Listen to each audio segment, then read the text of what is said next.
21절의 시작은 이때로부터라고 되어 있습니다. 이때로부터. 이때가 언제인가? 다른 것은 다 그만두고 바로 앞에 있는 어제 봤던 말씀, 가이사라 빌립보에 갔을 때 그 많은 우상이 있는 곳, 모든 우상을 섬기는 그곳에서 예수 그리스도께서 사람들이 나를 누구라 하더냐? 그랬더니 이렇게 저렇게 말합디다. 그러면 너희는 나를 누구라 하느냐? 그랬을 때 베드로가 주는 그리스도시요 살아계신 하나님의 아들이니이다. 이런 고백했을 때 예수님께서 그 베드로에게 바요나 시몬아 내가 복이 있도다 그러면서 그렇게 고백하는 것이 복이 있다 라고 말씀하시면서 이를 내게 알게 하니는 혈육이 아니요 하늘에 계신 내 아버지시니라 그렇게 말씀하셨죠. 이렇게 고백을 받는 것, 주는 그리스도시요 살아계신 하나님의 아들입니다. 그걸 어떻게 고백할 수 있습니까? 그렇게 고백하는 것은 쉬운 것이 아니죠. 제자들과 같이 다니면서도 제자들에게 이런 고백을 받아본 적이 없습니다. 이게 얼마나 큰 고백이냐면 하나님의 아들입니다 라고 하는 그 고백이 얼마나 대단한 고백이냐면 하나님 아들이라고 예수께서 말씀을 직접 하셨습니다. 그랬을 때 서기관과 바리새인들, 종교 지도자들은 예수님께서 하나님 하늘에 계신 내 아버지라고 했을 때 전부 다 하나님을 모독한다 그랬죠. 네가 어떻게 하나님 아들이야? 그러면서 예수를 죽이려고 했었죠. 예수님을 죽이려고 했던 세 가지가 다 모독죄입니다. 누구를 모독했느냐? 하나님 모독죄입니다. 하나님을 아버지라 그랬으니까요.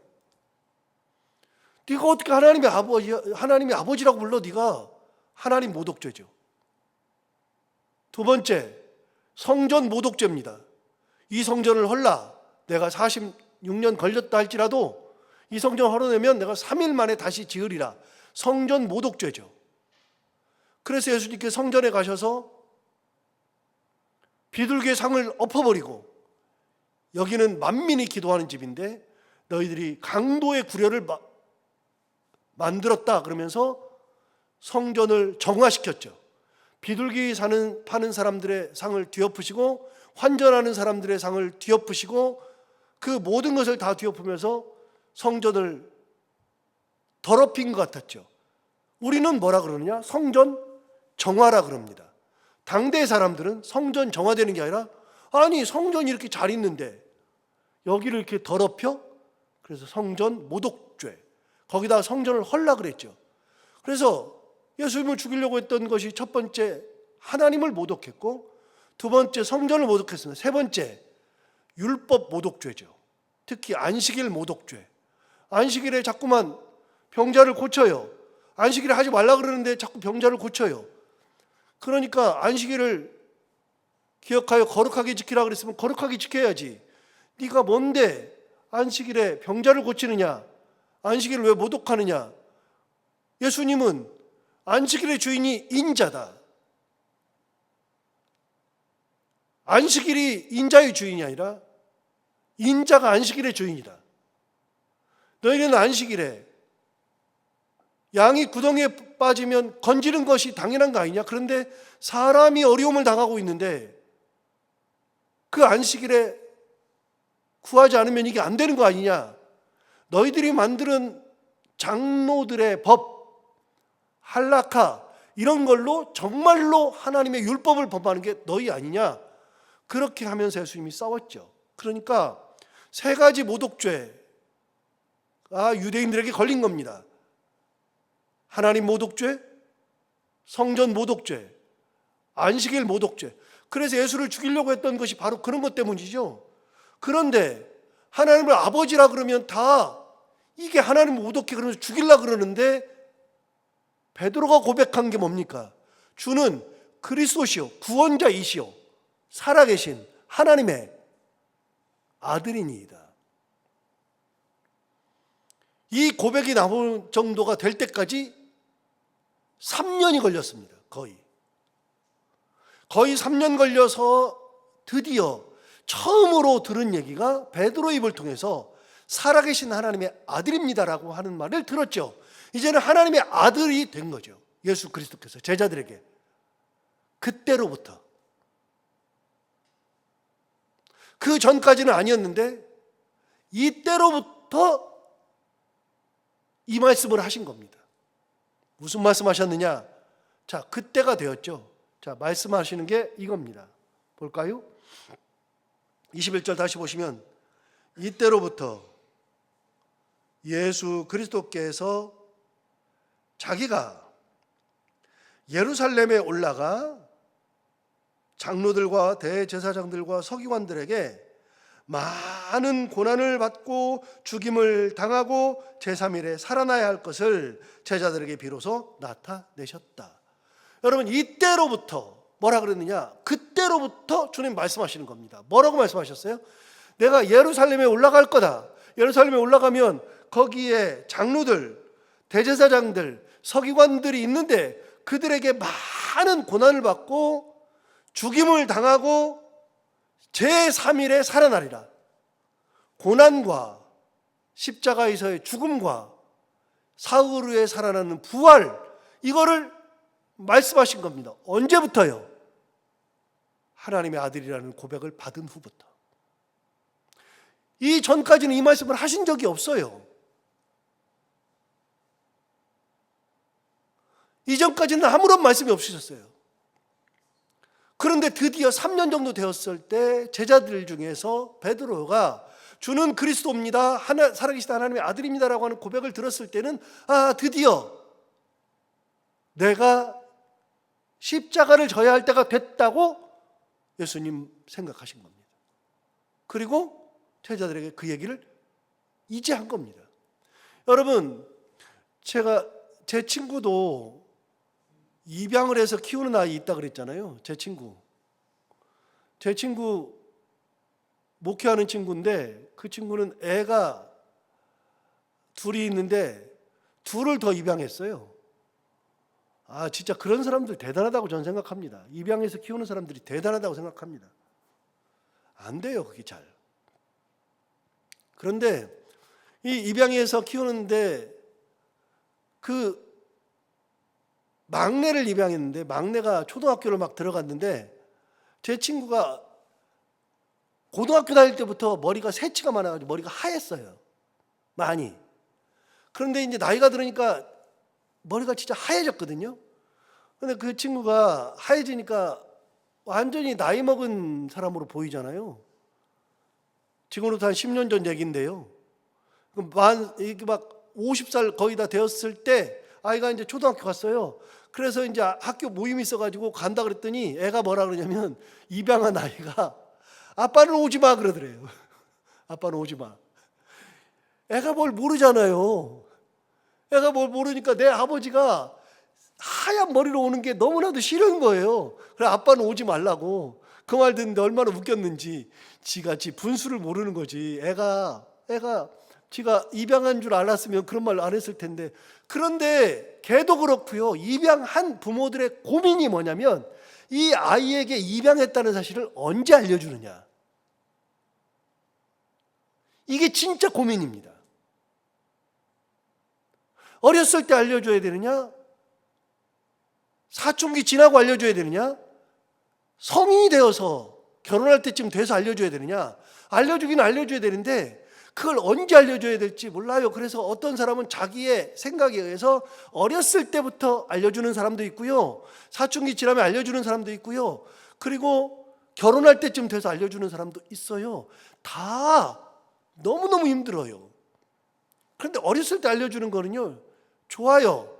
좋은데 자기 자식이 있고 그 아이에게도 알려주는 게 진짜 어렵고요. 그 다음에 혼자만 입양하면 알려주기 어려워요. 근데 둘, 셋을 막 입양하면 그런 아이들은요, 어렸을 때 알려줘도 괜찮아요. 얘도 입양, 너도 입양, 너도 입양이니까 괜찮은데 하나만 입양하거나 그러면 어려워요. 근데 그게 너무나도 어려워요. 때를 맞추는 게 너무나도 힘들어요. 여러분, 예수님께서 내가 예루살렘에 올라가서 서기관들, 바리새인들, 지도자들, 대제사장들 이런 사람들에게 많은 고난을 받고 죽임을 당하고 사흘 만에 살아난다는 얘기를 하는, 말하는 때를 잡는 게 너무나도 어려운 거예요. 언제 하셨느냐? 고백받고 나서. 때가 된 겁니다. 그래서 이 본문을 다시 보시면 21절 다시 보세요. 이때로부터 예수 그리스도께서 자기가 예루살렘에 올라가 장로들과 대제사장들과 서기관들에게 많은 고난을 받고 죽임을 당하고 제3일에 살아날 것을 제자들에게, 그 다음 뭐라 그러냐면 비로소 나타내시니라. 그때부터 비로소 말씀하십니다. 그럼 마태복음에 이렇게 많은 고난받고 죽임당하고 사흘 만에 다시 살아난다는 얘기를 마태복음에서 몇 번 하느냐? 제가 이제 설교하면서 말씀드리겠지만, 때가 되면 이제 나오니까 말씀드리겠지만, 결론부터 말씀드리면 몇 번 이 예언을 하시느냐? 3번 합니다. 이게 첫 번째 죽음과 부활에 대한 예언. 첫 번째입니다. 언제? 때가 되었을 때. 주는 그리스도시요 살아계신 하나님의 아들입니다 라고 고백받은 후에, 그러면 그렇게 한 다음에 제자들이 바뀌었느냐? 여러분, 이렇게 해서 고백을 받는다 그래서 제자들이 바뀌지 않아요. 여러분 보세요. 22절 보세요. 베드로가 예수를 붙들고 항변하여 이르되 주여 그리 마옵소서, 이 일이 결코 주께 미치지 아니하리이다. 이걸 받아들일 수가 없죠. 막 항변해요. 항변하는 것은 예수님한테 막 따져 물었다 그 말입니다. 뭐라 하냐면 주여 그리 마옵소서. 여러분, 그리 마옵소서라는 말 속에는 뭐가 들어있어요? 예수님이 결정하는 것처럼 느껴지잖아요. 예수님 하지 마세요. 왜 해요? 예수님이 주도권을 가지고서 이 길을 가는 것 같잖아요. 여러분, 이 길은 예수님이 주도권을 갖고 가는 길이에요? 하나님의 섭리에 의해서 가는 길이에요? 예수님이 주도권을 가지고 있지 않아요. 예수님도 하나님의 뜻에 의해서 이 땅에 오셨고, 하나님의 뜻에 의해서 이 길을 가고, 하나님의 뜻에 의해서 그 길을 가다 보니 고난받고 죽임당하고 부활하시게 되는 거죠. 예수님은 본인의 길을 알고 있지만 이 길은 내가 선택한 길이 아니고 내가 주도하고 가는 길이 아니에요. 그럼 누가 주도하세요? 하나님이 주도하시는 길이에요. 그리고 예수님도 하나님의 뜻에 맞게 가는 건데, 베드로가 볼 때는 주여 그리 마옵소서는 뭐예요? 예수님이 주도권을 가지고 가는 길 같아요. 예수님 그리 하지 마세요. 왜 그래요 도대체가? 예수님 미쳤어요? 라고 이야기하죠. 이해를 못해요. 여러분, 이해 못하면 항변하는 겁니다. 그럼 언제 항변 안 하느냐? 제자들이 언제 변했느냐? 그거를 어떻게 믿음으로 언제 받아들이냐? 여러분, 제자들이 받아들이는 것은 예수님이 죽을 때까지도 못 받아들여요. 이거를. 이가 때가 되니까, 이제 십자가를 칠 때가 되니까 말씀은 하시지만, 그 말씀도 그 고백을 받고서 말씀을 하시지만, 제자들이 그거를 받아들이기까지는 예수님이 돌아가시고 난 다음에도 못 받아들여요. 그럼 언제 받아요? 성령 받고 난 다음에 받아요. 마가 요한의 다락방에서 10일 동안 기도한 다음에 성령이 임하고, 불과 같은 성령, 그리고 바람이 불어가지고 바람이 태풍 같은, 바람 같은 성령을 받았을 때, 그리고 나서 그들이 방언을 시작하고 하나님의 은혜를 체험하고 난 다음부터 완전히 바뀌어요. 사람이 언제 바뀌는가? 성령을 받아야 바뀌어요. 성령이 임하셔야. 아무리 해도 잘 안 돼요. 여러분, 변화는 목사가 시키는 게 아니고요, 친구가 시키는 게 아니고요, 누가 말한다고 되는 것이 아니고요, 그 안에 성령께서 들어가서 자리 잡을 때, 그때 변화가 시작되는 거예요. 성령의 은혜가 있을 때. 이 제자들은 아무리 해도 안 돼요. 예수께서 이 말씀하셔도 저 말씀하셔도 안 돼요. 그래서 여러분, 성령이 들어가시면 동일한 사건인데도, 똑같은 설교인데도 성령이 임한 사람은 설교를 들을 때 그 말씀이 불처럼 나에게 들어오지만, 성령이 없는 사람들은 말씀을 들으면 말씀을 튕겨낸다고 이렇게 불칙 튕겨내. 어떤 사건이 있을 때 성령이 임한 사람은 그 사건 속에서 하나님의 은혜를 발견하는 사람이 있는가 하면, 똑같은 사건이 있을 때 성령의 은혜가 없는 사람들은 그 사건이 왜 나만 그래, 불평, 불만, 그런 걸로 모든 것이 하나님께서 나를 사랑하시고 나를 인도하시는 은혜가 아닌 저주로 생각하고 튕겨낸다고요.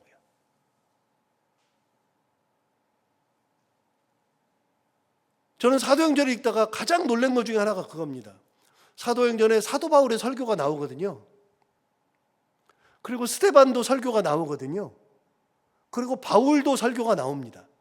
그래서 제가 영국에서 공부할 때 사도행전에 나오는 베드로의 설교로 박사학위를 쓰는 분을 봤습니다. 여러분, 짧은 그 박사학위 이게 베드로 설교가 있잖아요. 그 설교를 가지고 분석해가지고 이거를 박사학위를 쓰는 사람 봤어요. 아, 별짓 다 한다 내가 그랬거든요. 근데 그 사람은 진지해요. 근데 그 분의 이야기를 들으니까 베드로의 설교가 별게 없어요. 제가 봐도 별게 없어요. 여러분, 베드로의 설교가 이렇게 막 화려하고 막 사람들이 들으면 막 혹하고 재미있고, 베드로 설교에서는요 단 한 번도 예화가 없어요. 베드로의 설교에 예화가 없어요. 그래서 그걸 듣고 나서 베드로 설교를 다시 보니까 예화가 없어요. 스데반도 예화가 없어요. 사도 바울의 설교가 몇 번 나오는데 그것도 예화가 없어요. 그런데 여러분, 베드로가 설교할 때 예화도 없어요. 재미도 하나도 없어요. 실제로 베드로는 말도 잘 못해요. 그냥 저하고 비교해보면 저보다 훨씬 더 설교를 못할 거예요. 그런데요, 베드로가 설교하는데 3,000명이 듣고 회개해요. 5,000명이 회개해요. 베드로의 설교는요, 두 번 3,000명 회개, 5,000명 회개. 여러분, 불이 막 떨어지는 거예요. 베드로가 설교하는데 아무것도 아니에요. 그런데 막 그냥 예수님 얘기만 하는데 불이 막 떨어지는 거예요. 사람들한테 불이 막 떨어지니까 그 사람들이 불 받고 예수 얘기를 듣는데 막 불이 막.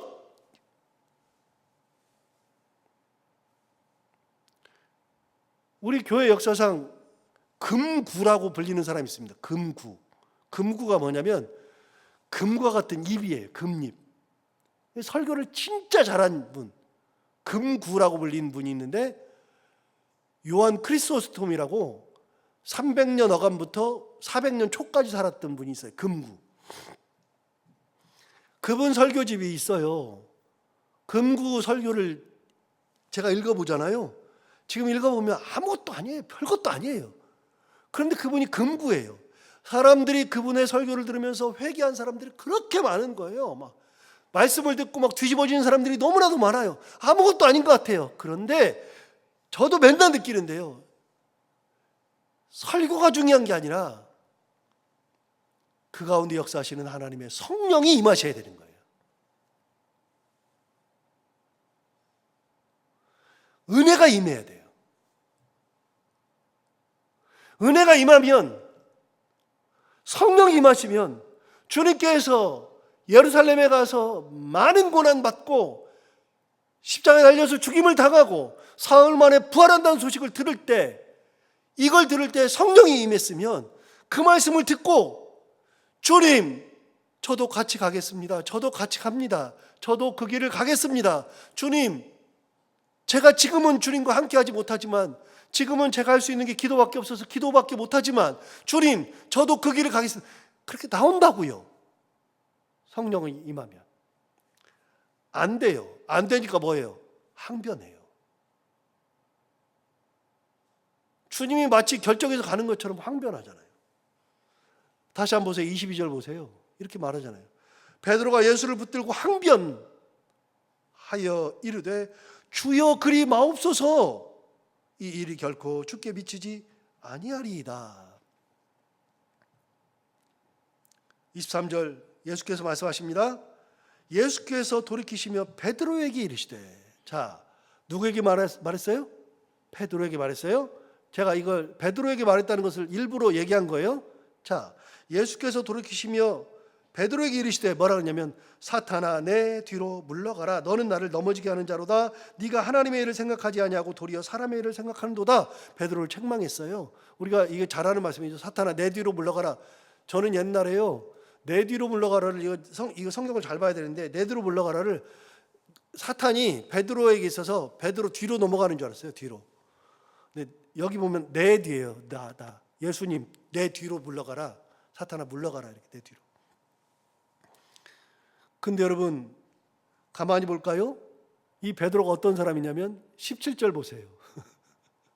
17절 뭐라 그랬어요? 예수께서 대답하여 이르시되 바요나시구나. 내가 뭐가 있다고요? 복이 있도다. 방금 전에 복 있다고 이야기 들은 게 베드로예요. 방금 전이에요.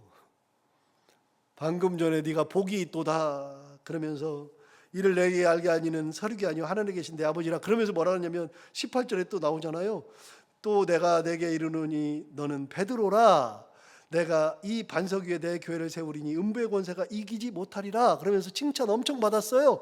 19절 보세요. 뭐라 하냐면 내가 천국 열쇠를 내게 주리니 내가 땅에서 무엇이든지 매면 땅에서도 하늘에서도 매일 것이요 내가 땅에서 무엇이든지 풀면 하늘에서도 풀리리라. 이렇게 엄청 칭찬 받았는데 금방 사탄아 내 뒤로 물러가라. 그런데요, 다시 보세요. 23절 예수께서 돌이키시며 베드로에게 이르시되 사탄아 내 뒤로 물러가라. 너는 나를 넘어지게 하는 자로다. 그럼 뭐라 하냐면 네가 하나님의 일을 생각하지 아니하고 도리어 사람의 일을 생각하는도다. 여러분 하나님 앞에 예수님 앞에 책망받은 이유가 뭐냐면 사람의 일을 생각했기 때문에. 하나님의 일을 생각하지 아니하고 사람의 일을 생각했기 때문에. 이 가는 길이 하나님의 길인데 하나님의 일을 생각하지 아니하고 사람의 일을 생각하니까 책망을 받죠. 24절 볼까요? 24절 이에 예수께서 누구에게 이르렀어요? 누구에게? 제자들에게 이르시되. 자, 23절에서는 누구에게요? 베드로에게 이르시되. 그래서 베드로가 그렇게 책망받았죠. 24절 보시면 누구에게 이르시는 거예요? 제자들에게 이르시죠. 제가 그래서 아까 베드로에게 이르시되 이렇게 말씀드린 거예요. 자, 베드로는 책망받았어요. 자, 그럼 제자들에게 뭐라고 말씀하시나 들어볼까요? 24절 보세요. 이에 예수께서 제자들에게 이르시되, 그 다음 뭐라 그러냐면 누구든지 나를 오려거든 자기를 부인하고 자기 십자가를 지고 나를 따를 것이니라.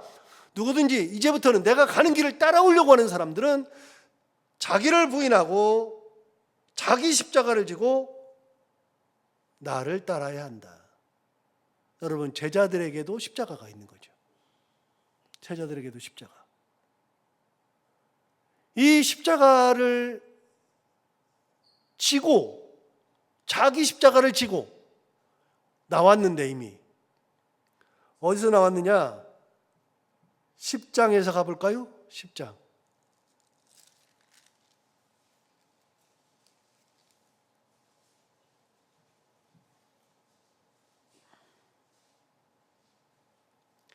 10장에 보면 내게 합당한 사람이 누군지를 얘기해줘요. 10장에 보면 나한테 합당한 사람. 자, 10장 37절. 10장 37절에 보면 첫 번째, 아버지나 어머니를 나보다 더 사랑하는 자는 내게 합당하지 아니한다. 여러분, 나보다 더 사랑하면 합당하지 않아요. 첫 번째. 두 번째, 30절 하반절, 아들이나 딸을 나보다 더 사랑하는 자도 내게 합당하지 않아요. 나보다 더해요? 사랑하지 말라는 게 아니에요. 오해하면 안 돼요. 사랑해야 돼요. 끝까지 사랑해야 돼요. 그런데 예수님보다 하나님보다 앞서면 안 돼요. 그거는 우상이라 그랬어요. 그래서 아버지나 어머니, 아들이나 딸, 나보다 더 사랑하면 안 된다. 나한테 합당하지 않다. 세 번째, 38절, 또 자기 십자가를 지고 나를 따르지 않는 자도 내게 합당하지 않다. 여러분, 자기 십자가를 지고 자기를 부인하고 자기 십자가를 지고 따라가야지 그게 합당하지. 그렇게 자기를 부인하지 아니하고 자기 십자가를 지지 않고 가는 사람은 내게 합당하지 않다. 그래서 십장에 보면 합당하지 않은 사람 셋이 나와요. 그 중에 하나가 자기 십자가를 지고 자기를 부인하고 예수를 따라가야 합당한 자라고 얘기했어요. 그런데 보세요. 오늘 24절, 본문 24절. 이에 예수께서 제자들에게 이르시되 누구든지 나를 따라오려거든 자기를 부인하고 자기 십자가를 지고 나를 따를 것이니라. 여러분, 예수님이 십자가를 지러 가시면서 자기를 부인하고 자기 십자가를 지고 따라가야 된다. 내게 주신 십자가가 사람마다 다 다르다 그랬잖아요. 그 십자가는 벗어내는 게 아니라 지고 따라가는 거예요. 주님께서 주신 십자가. 그 다음은 그냥 읽어보면 되겠습니다. 오늘 예수님께서 십자가를 지서 올라가시면서 비로소 말씀하실 때 그걸 받을 수 있는 믿음, 그거는 성령이 임하셨을 때 가능한 거다.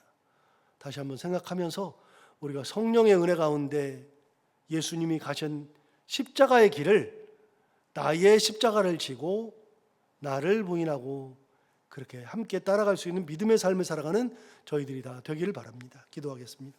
하나님 아버지 감사합니다. 오늘 귀한 말씀 주시고 우리를 깨우치셔서 감사합니다. 이 말씀 듣고 하루를 시작하는데 오늘 예수님께서 드디어 때가 되어서 제자들에게 예루살렘에 올라가 많은 고난받고 죽임당하고 사흘 만에 살아난다는 말을 어렵게 꺼내서 말씀하셨고 성령이 임하지 않은 베드로부터 주님 그리하지 마옵소서라고 하면서 항변했던 걸 보면서 하나님 아버지, 우리가 어떤 순간이 되어도 어느 때가 되어도 어느 상황이 되어도 항상 주님께서 주신 은혜, 성령과 동행하며 성령의 은혜 가운데에 나의 십자가를 지고 주님을 따라갈 수 있는 믿음, 그런 용기, 그런 삶을 살아가는 저희들이 다 되게 하여 주옵소서. 하나님 아버지, 오늘도 하루를 살아갈 때 이 말씀을 기억하며 살게 하여 주옵시고 오늘도 기도하러 나온 살아가는 성도들 한 분 한 분의 기도를 다 들어응답해 주시기 원하며 해야 되는 것들 기쁨으로 잘 감당하고 만나는 분들과 함께 웃고 행복한 하루가 되게 하여 주옵소서. 예수님 이름으로 기도하옵나이다.